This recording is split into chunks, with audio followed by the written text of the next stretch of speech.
Donc moi je m'appelle Caroline Fulda, je travaille chez Eloi.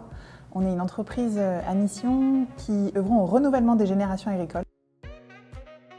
Moi je ne me suis pas trop posé la question, je me suis lancée dans l'entrepreneuriat quand j'avais 20 ans, donc je ne me suis pas trop demandé l'entrepreneuriat versus le salariat. Je dirais bien s'entourer. Je pense que l'entrepreneuriat, c'est vraiment une aventure collective, même si on se sent souvent seul en tant qu'entrepreneur. On peut avoir la meilleure idée du monde, si on n'a pas les bonnes personnes pour la mener à bien, on n'ira pas bien loin. Je pense me donner corps et âme pour ma boîte, bosser tous les soirs, les week-ends, les vacances. Sur la longueur, on se rend compte que monter une boîte, en fait, c'est un marathon, et si on part en sprint, on ne tiendra pas sur la longueur.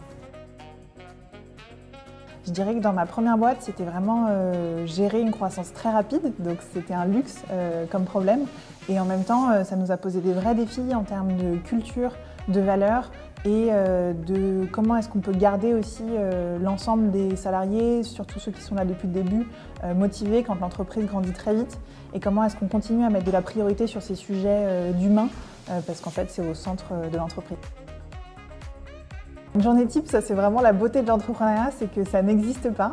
Et je pense que c'est aussi pour ça que les entrepreneurs font ce qu'ils font. On aime toucher à plein de choses différentes. Et donc ça peut être des sujets commerciaux, des sujets marketing, des sujets RH. Un jour on va être en rendez-vous client, le lendemain en levée de fonds auprès d'investisseurs. Donc c'est vrai que ce rythme et le fait de ne pas avoir de routine, c'est quelque chose qui est vraiment très chouette dans l'entrepreneuriat. J'adorerais dire que oui. Je pense que l'entrepreneuriat est de plus en plus accessible.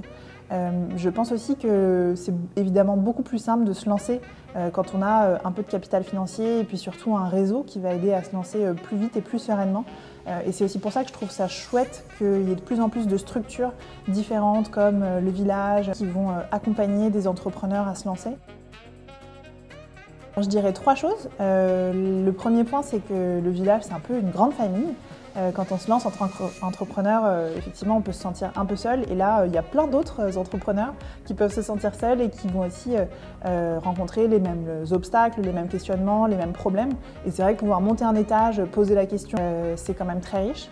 Le deuxième point, c'est d'avoir une super startup manager ou manageuse qui nous accompagne et qui va pouvoir nous aider à prendre du recul aussi parce qu'on a souvent la tête dans le guidon. Et puis nous mettre en lien, du coup le troisième point, avec un réseau d'experts qualifiés et qui peut vraiment nous aider sur des thématiques précises, là où nous, on a plutôt une approche très généraliste. L'aventure. 2025, ça a été une année charnière pour nous. On a aussi affiné notre modèle pour être sûr d'accompagner un maximum d'agriculteurs dans leur transmission et d'agriculteurs dans leur installation. Donc on est très fiers de pouvoir avoir accompagné plus de 60 projets, 60 agriculteurs installés.